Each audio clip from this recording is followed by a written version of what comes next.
नमस्कार दोस्तों, आप सभी का स्वागत है आपके अपने YouTube channel Ashok Chawla education पर। दोस्तों, आज हम जिस विषय के लेसन प्लान के बारे में चर्चा करने वाले हैं, उस लेसन प्लान का नाम मनोविज्ञान का लेसन प्लान होने वाला है। और आज का जो प्रकरण या शीर्षक है वो है मनोविज्ञान। यानी मनोविज्ञान का लेसन प्लान के अंतर्गत प्रकरण के रूप में हम साइकोलॉजी यानी मनोविज्ञान के अकॉर्डिंग ही प्रकरण में बात करने वाले हैं। ठीक है, तो मनोविज्ञान का प्रकरण में पाठ्य योजना किस प्रकार बनाते हैं उससे संबंधित हम संपूर्ण चर्चा करने वाले हैं। उससे पहले देखिए, सामान्य बात मैं कर लेता हूं कि आपको हमारे channel Ashok Chawla education hub पर बहुत से लेसन प्लान हमारी चैनल पर उपलब्ध हैं। आप प्लेलिस्ट में जाके चेक कर सकते हैं, वहाँ पे हर विषय पर हर प्रकरण के आधार पर आपको लेसन प्लान देखने को मिल जाएंगे। तो वहाँ से आप इजीली देख के बना सकते हो। अगर किसी दोस्त को यहाँ पे लेसन प्लान उपलब्ध नहीं हो पा रहे हो या फिर आपको नहीं मिल पा रहे हो, तो आप हमारे को यूट्यूब पे भी कमेंट कर सकते हो, या फिर हमारे जो व्हाट्सअप नंबर दिए होते हैं आपको, उस व्हाट्सअप नंबर पर भी आप विषय वस्तु भेज सकते हैं, ताकि मात्र 24 घंटे के अंतर्गत वो लेसन प्लान आपको प्रोवाइड करवाए जा सकते हैं। तो दोस्तों, ये थी सामान्य बात जो आपको पता होना आवश्यक है, क्योंकि हमारे चैनल पर आपको हर प्रकार के लेसन प्लान उपलब्ध हो जाते हैं। चलिए, बिना किसी देरी के आज का लेसन प्लान है जो कि मनोविज्ञान की पाठ्य योजना है और जिसका प्रकरण भी मनोविज्ञान है, उससे संबंधित आज का लेसन प्लान स्टार्ट करते हैं। तो देखिए दोस्तों, जब भी आप लेसन प्लान को प्रस्तुत करते हो बच्चों के सामने, तो सबसे पहले आप कक्षा के अंतर्गत जाते हो, तो सबसे पहले आप वहाँ पे जो श्यामपट्ट कौशल दिखाना होता है आपको सबसे पहले, जिसमें आप श्यामपट्ट कौशल पर पहले विवरण दोगे, विद्यालय का नाम, कक्षा, कालांश, विषय, दिनांक, दिवस, अवधि और प्रकरण। ये ध्यान रखना, ये सभी चीज़ें आपको वहाँ पे अंकित करनी होती है। आप कौन सी कक्षा में पढ़ा रहे हो, कौन सा कालांश के अंतर्गत पढ़ा रहे हो, किस विषय में पढ़ा रहे हो, उस टाइम कौन सी दिनांक है, कौन सा दिवस है, और कितने समय के लिए आप। जैसे सामान्य कक्षाओं का जो पीरियड टाइम होता है वो निश्चित होता है। बाकी प्रकरण पर विशेष ध्यान रखें। ये सभी चीज़ लिखने के बाद आपको प्रकरण पर विशेष ध्यान देना है। प्रकरण में आप जब कक्षा में पढ़ाने जाते हो तो प्रकरण का नाम वहाँ पे लिखते नहीं हो। प्रकरण का नाम आप तब लिखते हो जब प्रस्तावना करने के बाद, जब आप उद्देश्य कथन करते हो, तो उद्देश्य कथन करते समय ये चीज़ लिखी जाती है, यानी प्रकरण का नाम या शीर्षक का नाम तब लिखा जाता है, उससे पहले नहीं लिखा जाता। तो दोस्तों, आई होप ये चीज़ें आपको अच्छे से पता होगी, सामान्य बातें हैं पाठ्य योजना के अंतर्गत। चलिए, उसके बाद बात करते हैं हम कुछ पाठ्य योजना के अंतर्गत कुछ विशेष बातों की, जिसमें सबसे पहले देखिए उद्देश्य। किसी भी लेसन प्लान को हम जब पढ़ाते हैं तो उससे पहले उसके कुछ उद्देश्य निर्धारित किए जाते हैं कि इस वजह से हम इस लेसन प्लान को पढ़ाने जा रहे हैं। तो देखिए, कुछ सामान्य उद्देश्य होते हैं, कुछ विशिष्ट उद्देश्य होते हैं। जो सामान्य उद्देश्य होते हैं हमारे सब्जेक्ट से रिलेटेड होते हैं। तो जो सामान्य उद्देश्य होंगे हमारे किससे रिलेटेड, सब्जेक्ट से, यानी आज का विषय है हमारा मनोविज्ञान, तो मनोविज्ञान से रिलेटेड जो उद्देश्य होंगे वो सामान्य उद्देश्य। जिसमें पहला देखिए, मनोविज्ञान के बारे में बच्चों में जानकारी देना, मनोविज्ञान का प्रवेश छात्रों में कराना एवं मनोवैज्ञानिक चिंतन विकसित करना, यानी मनोवैज्ञानिक तरीके से बच्चा सोच सके वैसा चिंतन करना। चारों कौशलों का बच्चों में विकास करना, सुनना, बोलना, पढ़ना, लिखना, ये चार कौशल हैं, इन सभी का बच्चों में विकास करना। ये हो गए हमारे सामान्य उद्देश्य जो कि हमारे सब्जेक्ट से रिलेटेड है। उसके बाद बात करते हैं हम विशिष्ट उद्देश्य। देखिए, विशिष्ट उद्देश्यों को आपको पता होना चाहिए कि विशिष्ट उद्देश्य हमारे होते हैं प्रकरण या टॉपिक या शीर्षक से। हालांकि आज का हमारा जो टॉपिक है वो भी साइकोलॉजी यानी मनोविज्ञान ही है। तो उससे संबंधित कुछ उद्देश्य के बारे में बात करेंगे जो विशिष्ट उद्देश्य कहे जाते हैं, जिसमें देखिए छात्रों में मनोविज्ञान विषय से अवगत करवाना, मनोविज्ञान का क्या अर्थ है वो बच्चों को बताना, मनोविज्ञान का दैनिक सामान्य जीवन में क्या उपयोगिता है वो बच्चों को बताना, एवं मनोविज्ञान का क्या महत्व है वो बच्चों को बताना। तो ये सभी उद्देश्य क्या कहलाएंगे, विशिष्ट उद्देश्य। उसके बाद बात करते हैं सहायक सामग्री यानी टीचिंग एड की।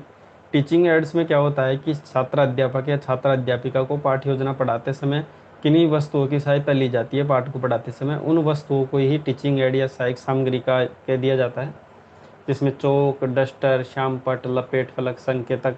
अगर आप इसमें किसी मॉडल का प्रयोग कर सकते हो तो वो भी लिखे, चित्र का प्रयोग कर रहे हो तो यहाँ पे चार्ट पत्र वगैरह या चित्र वगैरह लिख सकते हैं। ठीक है, ये हो गई टीचिंग एड। उसके बाद बात करते हैं पूर्व ज्ञान। देखिए, किसी भी लेसन प्लान को पढ़ाने से पहले ये आपको पता होना चाहिए, क्योंकि पाठ्य योजना का नियम ही यही कहता है कि पूर्व ज्ञान से नवीन ज्ञान की ओर बच्चों को अग्रसर करना चाहिए। तो इसमें अगर पूर्व ज्ञान बच्चों में होता है तो ये आप उसका नवीन ज्ञान यानी प्रस्तावना प्रश्न कर सकते हो। तो बच्चों में प्रीवियस नॉलेज जानने ला काफ़ी सहायक होता है, जिसमें सभी छात्र मनोविज्ञान के विषय में सामान्य जानकारी रखते हैं। अब सभी विषय के अंतर्गत बच्चों के मनोविज्ञान विषय चल रहा है तो सामान्य जानकारी तो बच्चों में होती है। अगर बच्चों में सामान्य जानकारी इसके विषय में है तो इससे टॉपिक से रिलेटेड बच्चे को आगे बढ़ाया जा सकता है। जिसमें अगला बिंदु है प्रस्तावना। देखिए, प्रस्तावना प्रश्न में क्या होता है कि 2 कॉलम विशेषता बनाए जाते हैं। एक होता है छात्राध्यापक कथन, दूसरा होता है छात्र कथन। छात्राध्यापक कथन में छात्राध्यापक अपना विषय वस्तु प्रस्तुत करने के लिए, बच्चों का यह शीर्षक या टॉपिक निकलवाने के लिए इसमें क्या करता है, कुछ प्रश्न बच्चों से करता है। ठीक है। और छात्र क्रिया में छात्र द्वारा क्या है, छात्राध्यापक या छात्राध्यापिका द्वारा पूछे गए प्रश्नों का उत्तर देने का प्रयास करते हैं। जिसमें पहला प्रश्न देखिए, हम सभी पढ़ने के लिए कहाँ जाते हैं? तो सामान्य बात है, विद्यालय जाते हैं, बच्चा इतना सा जानता है। विद्यालय में हमें कौन पढ़ाता है? तो शिक्षक या अध्यापक भी लिख सकते हैं यहाँ पे। तीसरा प्रश्न देखिए, शिक्षक हमें कौन कौन से विषय पढ़ाता है? तो इसमें हिंदी, इंग्लिश, अंग्रेजी, गणित वगैरह आप सभी विषय लिख सकते हैं, लेकिन मनोविज्ञान विषय भी इसमें होना चाहिए। ठीक है। उसके बाद देखिए चौथा प्रश्न, मनोविज्ञान के विषय में आप अब क्या क्या जानते हैं? तो मनोविज्ञान के विषय में बच्चा क्या क्या जानता है? तो जहाँ तक जानता है वहाँ पे बच्चा बताता है। जहाँ पे बच्चा समस्यात्मक या प्रॉब्लमेटिक हो जाता है, वहाँ पे छात्राध्यापक द्वारा अगला बिंदु रखा जाता है, जो कि है उद्देश्य कथन। देखिए, उद्देश्य कथन करने का मुख्य उद्देश्य यही होता है कि इसमें बच्चों के सामने क्या है, प्रस्तुत किया जाता है पाठ का प्रकरण या पाठ का टॉपिक। ठीक है। तो प्रिय छात्रों, आज हम मनोविज्ञान विषय में अध्ययन करेंगे, यानी विस्तार से अध्ययन करेंगे। तो मनोविज्ञान जो हमारा चैप्टर है या टॉपिक है, उससे रिलेटेड हम विस्तार से अध्ययन करेंगे। ऐसा कहते हुए छात्र अध्यापक क्या करता है, टॉपिक का उच्चारण करते हैं। और जैसे कि मैंने कहा था शुरू में कि ब्लैक बोर्ड पर प्रकरण का नाम खाली रखा जाता है, तो इस समय आप प्रकरण का नाम वहाँ पे फिलअप कर देते हैं। ठीक है। उसके बाद देखिए अगला बिंदु है प्रस्तुतिकरण। प्रस्तुतिकरण में देखिए मुख्य बात ध्यान रखने ये बातें हैं। इसमें मुख्य रूप से 3 कॉलम बनाए जाते हैं। हालांकि आप कॉलम इसमें 4-5 भी बना सकते हैं, वो आपकी मर्जी है। बाकी विशेषतः 3 कॉलम बनाए जाते हैं, जो कि मैं आपके सामने लिख चुका हूँ। तो इसमें देखिए, एक तो छात्राध्यापक कथन होता है। इसमें क्या होता है कि छात्राध्यापक अपनी जो भी विषय वस्तु है, पाठ्य वस्तु है, बच्चों के सामने रखने का प्रयास करता है, यानी सभी चीज़ें बच्चों के सामने रखता है। दूसरा देखिए छात्र कथन। इसमें क्या हो, छात्र अध्यापक या छात्र अध्यापिका द्वारा पढ़ाई गई सभी विषय वस्तु को क्या करे, ध्यानपूर्वक सुनता है और छात्र अध्यापक द्वारा दिए गए निर्देशों के अनुसार किन्हीं महत्वपूर्ण चीज़ों को वो लिखता भी रहता है। अगला बिंदु है छात्र श्याम पटकार्य। श्याम पटकार्य में क्या होता है, छात्र अध्यापक जो भी विषय वस्तु पढ़ाता है, उस विषय वस्तु पढ़ाते समय अगर कोई इंपॉर्टेंट चीज़ें आती है विषय वस्तु पढ़ाते समय, तो उस इंपॉर्टेंट चीज़ों को छात्र अध्यापक द्वारा ब्लैक बोर्ड पर लिखा जाता है। और ब्लैक बोर्ड पर लिखे गए चीज़ों को ही निर्देश देते हुए छात्र अध्यापक कहते हुए ही बच्चा क्या है, उसको अपनी नोटबुक में नोट करता रहता है। तो सबसे पहले देखें छात्र अध्यापक कथन में मनोविज्ञान का छात्र अध्यापक या छात्र अध्यापिका अपनी विषय वस्तु प्रस्तुत करता है बच्चों के सामने, यानी जो भी चैप्टर है वो बच्चों के सामने पढ़ता है। तो इसमें मनोविज्ञान का अर्थ बताता है कि मनोविज्ञान 2 शब्दों से मिलकर बना है, जिससे साइकोलॉजी होती है। साइकोलॉजी, साइको और लोगस 2 शब्दों से मिलकर बना है। साइकी का मतलब होता है आत्मा और लोगस का होता है अध्ययन यानी स्टडी। ठीक है। उसके बाद मनोविज्ञान का सर्वप्रथम आत्मा का विज्ञान कहा जाता है, यानी सबसे पहले आत्मा का विज्ञान कहा, उसके बाद उसमें मन या मस्तिष्क का विज्ञान कहा गया है। ठीक है। उसके बाद चेतना का विज्ञान या अध्ययन कहा जाने लगा। और उसके बाद यानी इसकी 4 ब्रांचों के माध्यम से इसका विस्तार होता है। उसके बाद इसको लास्ट में व्यवहार का अध्ययन कहा जाने लगा, जो कि बाद में सर्वमान्य माना गया। और इसमें से जो मुख्य बिंदु है, जैसे कि मैंने बताया यहाँ पे, श्याम पटकार्य में छात्र अध्यापक के द्वारा निर्देशित करते हुए लिखा जाता है। उसके बाद देखिए अरस्तु के समय मनोविज्ञान दर्शन शास्त्र का अंग माना जाता है, लेकिन आधुनिक काल में परिवर्तन हुआ और बाद में मनोविज्ञान दर्शन शास्त्र से अलग होकर एक अलग विभाजित होकर एक नई सब्जेक्ट बन जाती है। 1905 में सर्वप्रथम व्यवहार शब्द का प्रयोग मैकडूगल ने किया था। जे बी वॉटसन व्यवहारवाद के जनक माने जाते हैं। और मनोविज्ञान एक आंतरिक विज्ञान है। देखिए मनोविज्ञान एक ऐसा विषय है जिसको आप चिंतन या फिर आंतरिक मन में उसे सोच सकते हैं, बाहरी रूप से उसको दिखा नहीं सकते। तो मनोवैज्ञानिक शब्द का सर्वप्रथम अगर प्रयोग की बात करें तो वो जर्मन विद्वान एक रुडोल्फ गोइकिल या रुडोल्फ गोल्काई, उन्होंने सर्वप्रथम इसका प्रयोग किया। इसमें से देखिए जैसे मैंने कहा कि मुख्य बिंदु यहाँ पे छात्र अध्यापक लिखता रहता है ब्लैक बोर्ड पर, यह शाम पट। ठीक है। उसके बाद देखिए छात्र अध्यापक संपूर्ण विषय वस्तु बच्चों को समझा चुका है। ठीक है। उसके बाद छात्र अध्यापक देखता है कि बच्चों को ये चीज़ें कितनी समझ में आई, कितनी नहीं समझ में आई, ये जानने के लिए कुछ प्रश्न करता है, जिन्हें बोध प्रश्न कहा जाता है। जिसमें देखिए ऐसे प्रश्न बच्चों के सामने करता है जिसमें बच्चों का इजीली ये समझ में आ जाए कि विषय वस्तु पढ़ाने के बाद छात्र अध्यापक जो भी विषय वस्तु प्रस्तुत किया बच्चों को कितना समझ में आया। जिसमें पहला प्रश्न देखिए बोध प्रश्न का, मनोविज्ञान शब्द का निर्माण कैसे होता है? साइकी और लोगस से साइकोलॉजी शब्द बना है। ठीक है। मनोविज्ञान का अर्थ बताइए, तो मनोविज्ञान का अर्थ किस प्रकार से है? तो मनोविज्ञान देखिए मैंने अभी बताया सबसे पहले आत्मा का विज्ञान, फिर मन का विज्ञान, फिर चेतना का विज्ञान, और अंतिम रूप से जो वर्तमान में सर्वमान्य जो नाम रखा गया वो है व्यवहार का अध्ययन। यानी व्यवहार का अध्ययन ही करना साइकोलॉजी शब्द का मुख्य अर्थ है।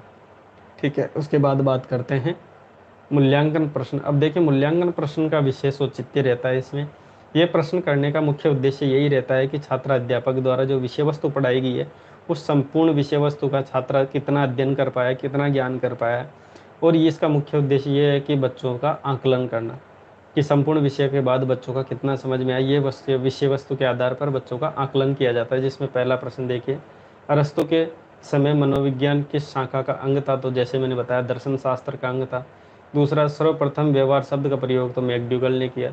तीसरा, व्यवहारवाद के जनक हैं तो जेबी वॉटसन है। चौथा, मनोविज्ञान कैसी क्रिया है? तो अभी मैंने बताया कि आंतरिक क्रिया है ये।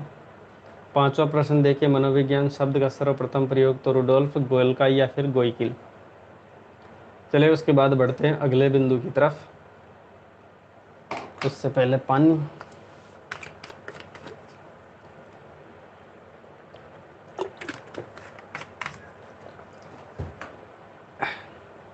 चलिए अगला जो बिंदु है वो है गृह कार्य, जिसे होमवर्क भी कहा जाता है, होम असाइनमेंट भी कहा जाता है।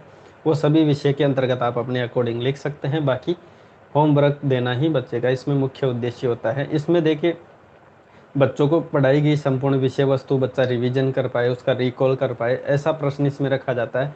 और देखिए, इसमें जैसे कि बच्चों के कई बार प्रश्न भी आते हैं इस विषय को लेकर कि सर गृह कार्य में कितने क्वेश्चन रख सकते हैं? तो बच्चों, इसमें आप 3 भी रख सकते हो, 2 भी रख सकते हो, 1 भी रख सकते हो।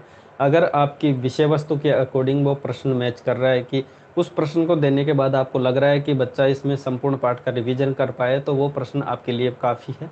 एक प्रश्न काफ़ी है। अगर आप चाहो कि आपको लग रहा है कि एक प्रश्न के माध्यम से संपूर्ण विषय वस्तु बच्चा रिवीजन नहीं कर पा रहा, तो आप उसमें 2 भी प्रश्न रखते हो, 3 भी रख सकते हो। अब ऐसा भी नहीं है कि आप इसमें 5, 7, 8, 10 रख दो, तो इतना भी उचित नहीं है। बाकी 2 से 3 इसमें रख सकते हो। बाकी एक प्रश्न काफ़ी होता है, ज़्यादातर एक ही रखते हैं बच्चे। तो देखिए, एक प्रश्न के अकॉर्डिंग देखिए, सभी छात्र मनोविज्ञान का दैनिक जीवन में क्या महत्व है लिख कर लेकर आएँ। तो मनोविज्ञान क्या है और उसका अपने दैनिक जीवन में किस प्रकार से उसका महत्व है, ये बच्चा लिख कर ले गया आएगा, तो इसमें संपूर्ण विषय वस्तु इसमें आ जाती है। तो दोस्तों, आज की जो टॉपिक था अपना मनोविज्ञान, जो कि साइकोलॉजी की ही लेसन प्लान थी, वो आज यहाँ पे समाप्त होता है। और इसकी पीडीएफ की लिंक आपको बनाने में आसानी रहेगी, तो उसके थोड़ी देर के बाद में वहाँ पे पीडीएफ की लिंक यहाँ पे डाल दूंगा, उसको आप इजीली डाउनलोड करके बना सकते हो। बाकी अगर कोई अन्य विषय पर या अन्य टॉपिक पर आपको लेसन प्लान चाहिए जो कि हमारे चैनल पर या फिर अन्य यूट्यूब पर आपको प्राप्त नहीं हो पा रहा है, तो हमारे व्हाट्सअप नंबर यहाँ पे दिए होते हैं। इन व्हाट्सअप नंबर पर आप मैसेज कर सकते हैं, विषय वस्तु भेज सकते हैं। और ज़्यादा तो नहीं, मात्र 24 घंटे के अंतर्गत वो लेसन प्लान हम आपको प्रोवाइड करवा देते हैं हमारे चैनल अशोक चावला एजुकेशन के माध्यम से। ठीक है, बच्चा जो कोई नया जुड़ा है यहाँ पे, तो वो बिना कहे चैनल को सब्सक्राइब कर लीजिए और बेल आइकन ज़रूर प्रेस कर लीजिए। देखिए, हमारे चैनल पर ऐसी ही नई रोचक पाठ्य योजना के साथ हम रोज़ मिलते रहते हैं। तो दोस्तों, अभी के लिए इतना ही। मिलते हैं ऐसी नई रोचक पाठ्य योजना के साथ नेक्स्ट वीडियो में। वीडियो देखने के लिए आपका बहुत बहुत धन्यवाद।